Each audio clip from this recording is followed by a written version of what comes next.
Le passage de témoins à l'Office de développement des églises et les conséquences de la guerre en Ukraine dans le monde entier constituent les titres de cette édition. Bonsoir, dames et messieurs, et bienvenue à cette session d'information sur la télévision de la famille. Comme annoncé à l'Office de développement des églises, le pasteur Étienne Bazier, secrétaire exécutif, passe la main à M. Alain Bako. Une cérémonie de départ à la retraite et de passage de témoins qui s'est tenue dans une atmosphère d'action de grâce et surtout de reconnaissance à Dieu. C'était en présence de Abibalaï Bouraïma et Souré Delouende. Après 18 ans passés à la tête de la structure chrétienne ODE, Office de développement des églises évangéliques, le pasteur Étienne Bazier est parti à la retraite ce samedi 26 février 2022. À cette occasion, une cérémonie de revoir a été célébrée à son honneur dans les locaux de l'ODE. Le désormais ex-secrétaire exécutif de l'ODE va à la tête haute selon lui. Il demande au secrétaire exécutif entrant d'accepter le sacrifice en comptant sur le Seigneur pour bien conduire l'ODE. Ce que le Seigneur nous a donné de faire, et je suis comblé. Et je lui rends vraiment grâce pour ses bienfaits. Vous savez, dans le contexte que nous avons eu à connaître, on a évolué dans un contexte de crise économique, financière, avec des aléas climatiques. Donc ce n'était pas toujours facile d'avoir le financement dont on a besoin à temps pour mener les activités. Et là, c'était la difficulté. Ou bien vous voyez un problème crucial, vous demandez de l'aide et vous n'en obtenez pas. Là, vraiment, c'était des difficultés. Quand on travaille dans un cadre humain, c'est sûr que tout n'est pas parfait. Il y a des difficultés, mais avec l'aide du Seigneur, on les a toujours surmontées. Pour le nouveau secrétaire exécutif, pasteur Bazier a été un grand leader, un modèle. Il dit placer son mandat sous les signes de la volonté de Dieu. Je place mon mandat sous la volonté de Dieu. Ce que Dieu va nous donner comme inspiration, comme conduite, je pense que c'est ce que nous allons faire. Ce que je peux dire, c'est que le monde des ONG, quand on le regarde aujourd'hui, les standards sont de plus en plus élevés pour pouvoir bénéficier de financement, aussi bien au niveau des ONG du Nord qu'au niveau des fonds institutionnels. Et également au niveau de l'engagement de l'Église nationale pour son œuvre, qu'est l'Office de développement des églises évangéliques. Il y a des grands défis pour mobiliser davantage de ressources et pour pouvoir répondre aux préoccupations des populations. Quand vous regardez aujourd'hui, les préoccupations sont de plus en plus importantes avec tout le défi sécuritaire que nous avons, le défi sanitaire également avec la Covid-19. Pour le président du conseil d'administration de l'ODE, les attentes à l'endroit du nouveau secrétaire exécutif sont énormes. Mobiliser les ressources financières est l'une des attentes principales. Vous savez que l'objectif poursuivi par notre association, c'est promouvoir le développement économique, social et culturel au niveau donc de la population. Et il faut témoigner de l'amour de Jésus-Christ. Et on ne peut pas témoigner de l'amour de Jésus-Christ en croisant les bras. Il faut beaucoup de réalisations.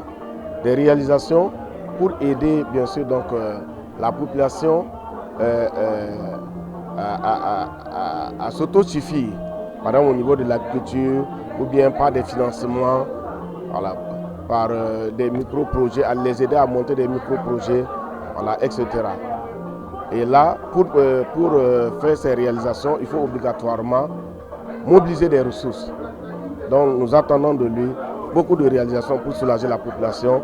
Présent à cette cérémonie, le président de la FEME juge positif le bilan des actions réalisées entre 2004 et 2021 par le pasteur Bazier Étienne. Il réitère ses engagements au nouveau secrétaire exécutif. Vraiment, le bilan qui nous a été présenté a été très satisfaisant. Et nous rendons grâce à Dieu pour tout le travail qui a été abattu durant les 18 années. Nous attendons de lui d'être un agent de transformation, un agent de changement, parce qu'il y a encore aussi beaucoup de défis à relever et il y a aussi des innovations qu'il faudra entreprendre. Par conséquent, nous attendons beaucoup de lui.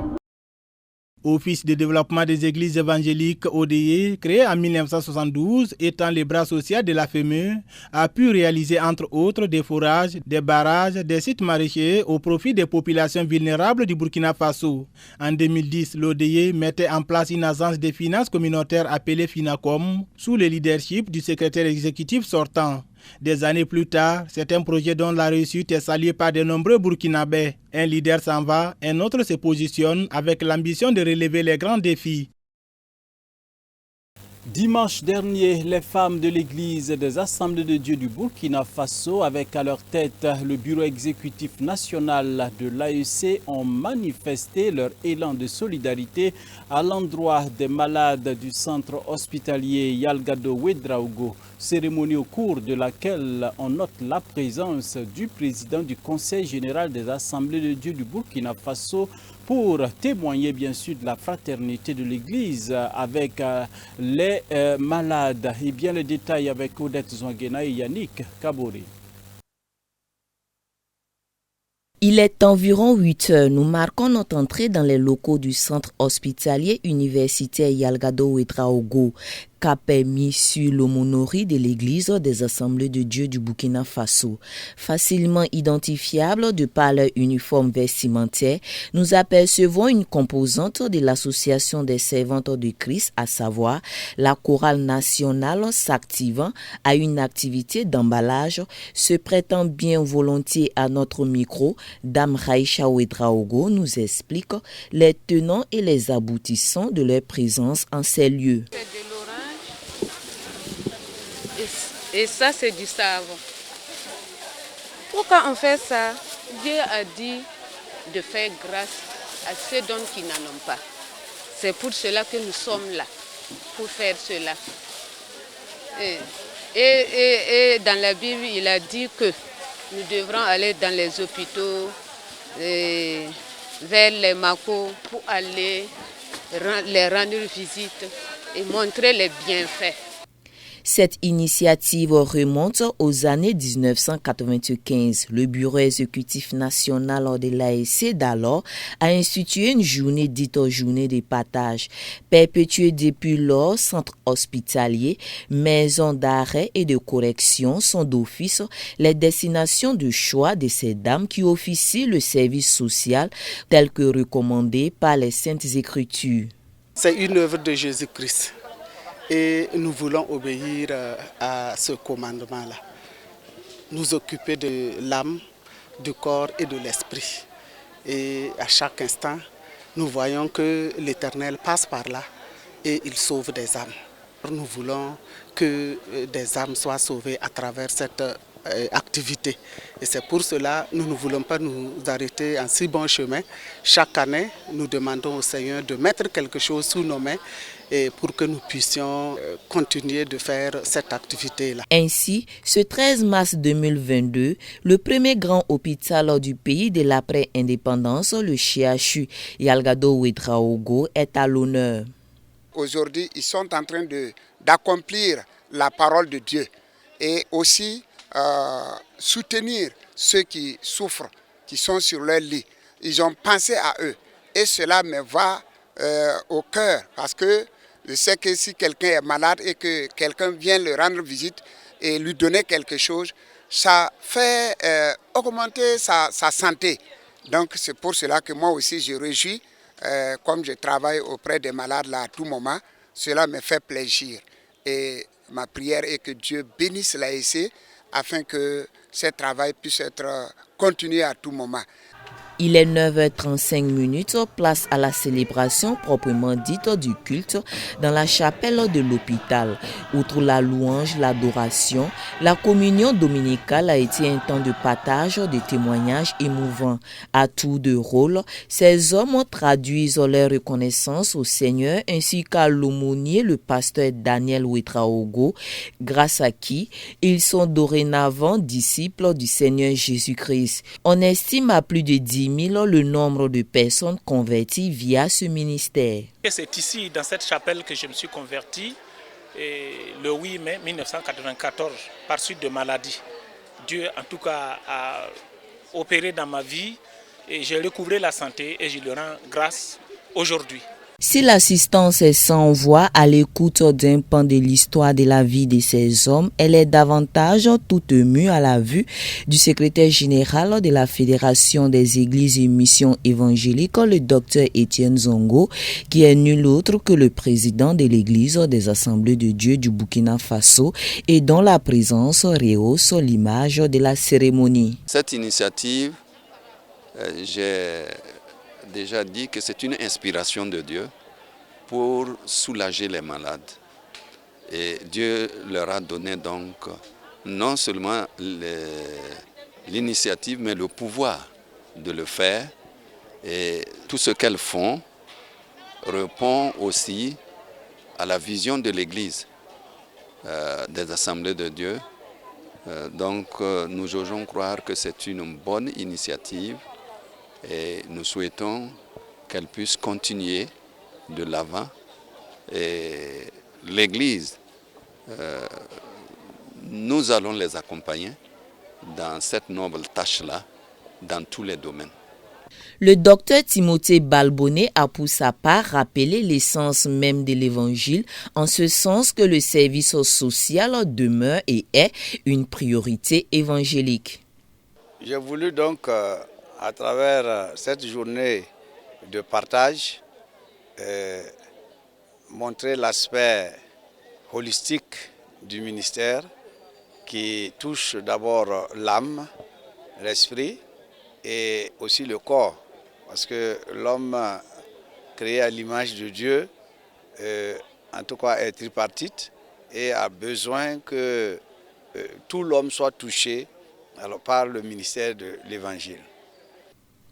Grâce aux gestes de bonne volonté, l'ASC a pu récolter 5 sacs d'oranges, 4500 boules de savon, 10 cartons de biscuits, 6 cartons de sucre et quelques modiques sommes. Cette preuve de grande générosité de l'ASC avec à sa tête le président, le docteur Étienne Zongo, touche à juste titre les patients, leurs accompagnants ainsi que le personnel soignant qui exprime leur gratitude. C'est savon avec orange. Ce que vous nous avez donné là, merci beaucoup. Que Dieu vous bénisse. On pense tout don que vous allez donner à mon fils. Que Dieu vous bénisse, vous donne la grâce au nom du Seigneur Jésus-Christ. Financièrement, ils sont à bout. Donc, rien que quelqu'un pense à eux et puis venir les voir et donner un petit geste, ça fait beaucoup. Ça fait beaucoup, ça réconforte beaucoup. Nous, personnels soignants, on vous remercie. L'Association des servantes de Christ souhaite à travers cette journée de partage inciter les chrétiens en général et les femmes en particulier qui traînent encore les pieds à emboîter leurs pas pour mieux révéler leur identité au reste du monde, à savoir celle d'être le sel de la terre et la lumière du monde. Renforcer les capacités des femmes dans la connaissance de la parole de Dieu et les amener, bien entendu, à s'appliquer davantage dans l'œuvre du Seigneur. C'est l'objectif visé par l'Association des servants de Christ de la région ecclésiastique de Tenkodogo. Et pour y arriver, elle a initié un séminaire de formation et d'enseignement biblique au profit de ses membres. Antoinette Beno et Moïse Kinda étaient présents pour nous. Séminaire de formation et d'enseignement biblique, une mission que s'est confiée l'Association des servants de Christ de la région de Tenkodogo dans le but d'outiller les chrétiens, notamment les femmes, à mieux servir le Seigneur. Avoir accès au bien du royaume de Dieu, tiré de Matthieu 6, verset 33, était le thème principal de ce séminaire qui a duré 3 jours avec des orateurs qualifiés. Durant ces 3 jours, de maintes activités se sont déroulées et pour clore cette rencontre de renforcement de capacité, un culte d'action de grâce s'est imposé. Pour la première responsable de l'ASC régionale, c'est une satisfaction. Nous voulons premièrement que les femmes connaissent la parole de Dieu. Et en lisant la parole de Dieu, on découvre beaucoup de choses. Voilà pourquoi on a demandé l'enseignement sur le thème « Avoir accès au bien du royaume des cieux ». Il fallait aider les femmes à découvrir ce qui concerne la santé. Parce qu'avant-hier, nous avons demandé à une équipe de santé qui est passé nous sensibiliser sur l'hépatite B. Parce que, quoi qu'on dise, nous devons nous occuper et le corps, et l'esprit, et l'âme. C'est une mission holistique qui nous est assignée. Vu la situation nationale, on ne savait pas qu'on pouvait avoir un tel nombre. Mais Dieu a été, en tout cas, à nos côtés. Et je crois qu'avec l'enseignement que nous avons eu, vraiment, il y aura un changement dans les vies. Je suis satisfaite. Vu l'importance de ce séminaire, la marraine n'a marqué aucun refus à accompagner les femmes. C'est la femme qui est à côté de l'enfant et c'est la femme qui conseille l'enfant. C'est la femme qui est le pilier du foyer. Et nous avons besoin de nous outiller avec la parole de Dieu parce que c'est la clé de notre réussite spirituelle. Et c'est très important, c'est pour ça que j'ai accepté volontiers d'accompagner l'ANC parce que nous savons que l'ANC joue un rôle important dans l'Église. Au cours de la cérémonie de clôture, le docteur Zachary Delma, un des orateurs du séminaire, a encore encouragé les femmes à aimer la Bible, la lire chaque jour et la mettre en application afin d'accéder au bien du royaume de Dieu. Du regret aux absents, car selon les participantes, cette formation était la bienvenue. C'est vraiment du regret aux absentes, parce qu'on a beaucoup reçu. Il y avait beaucoup de choses par ignorance qu'on n'arrivait pas à rentrer en possession de toutes ces choses-là qui nous appartenaient. Mais en tout cas, avec l'enseignement que nous avons reçu, ça va beaucoup nous booster. Et hier soir, maman nous a dit d'être intègre. Et le Burkina Faso nous appelle le pays des hommes intègres et c'est l'Église qui doit être intègre et c'est la femme en question qui doit être vraiment intègre pour que sa famille puisse jouir des biens de l'Éternel. Et je sais qu'avec ce que nous avons reçu, nous allons arranger et réaménager tout ce que nous devons faire dans nos familles pour que nos enfants soient des enfants, des chrétiens, l'Église de demain, bénie et fortifiée. Le séminaire a été riche tant en enseignement qu'en activité. Un jeu concours a été initié pour tester le niveau de connaissance biblique des femmes. Ainsi, à cette clôture, les résultats furent donnés et les candidates qui se sont démarquées ont été distinguées sans oublier toutes celles qui en ont pris part. Également, le bilan des actions de l'ASC régionale a été fait, un bilan jugé satisfaisant selon la présidente. Cependant, beaucoup de projets restent à réaliser et toutes les femmes de la région sont encouragées à encore mettre la main dans la pâte. Le président du conseil régional des Assemblées de Dieu de Tinkodogo salue l'engagement de l'ASC dans la dite région. Nous saluons ce séminaire à juste titre car nous avons vu la main de Dieu pendant ces enseignements. Nous avons vu la restauration alors à travers la parole du Seigneur. Particulièrement à Tinkodogo ici, l'ASC est bien assise et nous sommes vraiment très fiers. Vu des actes qu'elles ont posés pendant ce séminaire, alors elles ont été les mains et les pieds de l'Église pour toucher, aller là où l'Église ne peut pas aller. Donc, établir des actes de naissance pour des enfants, alors intervenir dans des domaines vraiment, ça prouve que l'Église, la mission de l'Église est holistique. La page internationale largement consacrée à la crise en Ukraine et bien menace de crise alimentaire mondiale à cause de la guerre en Ukraine. L'ONU alerte sur une potentielle crise alimentaire mondiale à cause de la guerre en Ukraine qui perturbe le commerce des céréales. Inquiétude concernant une potentielle crise alimentaire mondiale à cause de la guerre en Ukraine. Près de 24% des céréales exportées dans le monde proviennent en effet des plaines russes et ukrainiennes. Et la perspective que des régions entières ne soient pas cultivées alimente les spéculations. À cause de la guerre, l'Ukraine pourrait ne pas être en mesure de récolter. La Russie est quant à elle sous le coup de sanctions. Conséquence, les prix flambent et des millions de personnes pourraient bientôt être menacées de famine, selon le secrétaire général de l'ONU, Antonio Guterres, qui alerte sur la situation. Food, fuel Les prix des aliments, du carburant et des engrais montent en flèche. Les chaînes d'approvisionnement sont perturbées et les coûts et les délais de transport des produits importés lorsqu'ils sont disponibles atteignent des niveaux records. Tout cela frappe le plus durement les plus pauvres et sème les graines de l'instabilité politique et des troubles dans le monde entier. Des troubles déjà bien visibles au Soudan, où des milliers de personnes ont manifesté dans la capitale et dans plusieurs autres villes du pays.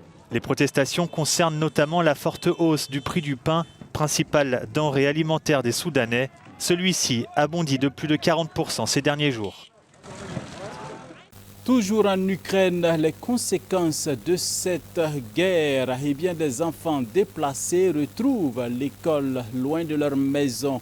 Des enfants déplacés ont retrouvé l'école à Lviv ou en Pologne, loin de leur maison, avec de nouveaux professeurs et camarades. C'est un nouvel espoir, une nouvelle vie. Suivez. Retour à l'école pour ce petit groupe d'enfants ukrainiens. Réfugiés à Lviv, près de la frontière polonaise, ils suivent des cours à distance avec de nouveaux professeurs, de nouveaux camarades. Pacha, 10 ans, qui a dû fuir Kharkiv avec sa famille, tente de se faire une raison. Ici, les professeurs sont plus gentils. Ceux de Kharkiv étaient méchants. Pacha sait qu'il y a peu de chances qu'il revoie un jour sa maison. Je ne crois pas que notre maison soit encore là. De toute façon, nous ne voulons pas y retourner. Mes parents préfèrent rester ici, et moi aussi, même si Kharkiv est aussi une très belle ville. Pour certains, comme Anna, 16 ans, qui vient de Kiev et qui a du mal à trouver le sommeil, la guerre laisse des traces. Je ne peux pas me préparer à l'université de la même manière qu'il y a un mois. C'est maintenant plus compliqué de me concentrer sur l'école. La Pologne, qui accueille déjà près de 2 millions de réfugiés ukrainiens, tente également de prendre en charge les plus jeunes, comme ici à Przemyśl, où certains ont été intégrés dans des écoles polonaises. Je pense que je vais réussir à trouver un tuteur avec qui je pourrai rester ici. Cela me permettra de continuer mes études ici, dit ce réfugié de 16 ans venu de Kiev et qui a préféré ne pas montrer son visage à la caméra. Cette école de Przemyśl héberge une 60aine de réfugiés. Elle leur offre de la nourriture, propose des cours à distance pour les enfants et dispose d'un jardin d'enfants pour les plus petits. Pendant ce temps, en France, la campagne présidentielle poursuit son chemin. Confrontation indirecte entre 8 des 12 candidats à la présidentielle en France. 8 candidats à la présidentielle ont participé à une émission télévisée ce lundi soir. Pas de confrontation directe, mais une succession d'interviews consacrées en grande partie à la guerre en Ukraine. Suivez. La première, Marine Le Pen. En France, 8 des 12 candidats à la présidentielle ont participé à une émission télévisée ce lundi. Pas de confrontation directe, mais une succession d'interviews consacrées en grande partie à la guerre en Ukraine. Marine Le Pen du Rassemblement national a dit vouloir augmenter le budget de la défense et renforcer ainsi la capacité militaire de se défendre de manière plus autonome. Vous n'avez jamais été élu, c'est Même ambition pour Éric Zemmour du parti Reconquête, qui s'est engagé sur un chiffre, plus 70 milliards d'euros pour le budget de la défense nationale. À l'élection présidentielle. Valérie Pécresse du parti Les Républicains s'en est prise à Emmanuel Macron, affirmant qu'il avait été, je cite, trop tardif dans sa prise de conscience de la dangerosité de Vladimir Poutine. Le candidat président a lui défendu sa politique en précisant qu'il entendait bien continuer à parler avec le chef de l'État russe pour trouver une solution à la guerre. Bonsoir Emmanuel Macron. Bonsoir. Les téléspectateurs ont aussi eu l'occasion d'entendre les propositions des autres candidats, la socialiste Anne Hidalgo, l'écologiste Yannick Jadot, le candidat de la France Insoumise Jean-Luc Mélenchon et le communiste Fabien Roussel. Tous ont plaidé pour un cessez-le-feu en Ukraine, tous ont aussi évoqué les conséquences de la guerre pour les Français, notamment la flambée des prix de l'énergie, chacun proposant des mesures pour en limiter l'impact. Cette première grande soirée électorale a été suivie par plus de 4 millions de téléspectateurs. Les 4 candidats n'ayant pas été invités, Nicolas Dupont-Aignan, Jean Lassalle, Philippe Poutou et Nathalie Arthaud ont dénoncé une inégalité de traitement. C'est la France des jours heureux. Vivement la paix en Ukraine et la paix dans le monde. Dames et messieurs, nous mettons un terme à cette session d'information. Ce soir, rendez-vous est pris demain pour d'autres actualités. Grâce, Xavier Ouedraogo a réalisé ce journal. Les images portent la griffe de Bado Bafo. Bonsoir à vous tous qui nous suivez depuis la belle cité de Bobo Dioulasso. Rendez-vous est pris demain donc, dis-je. Bonsoir chez vous.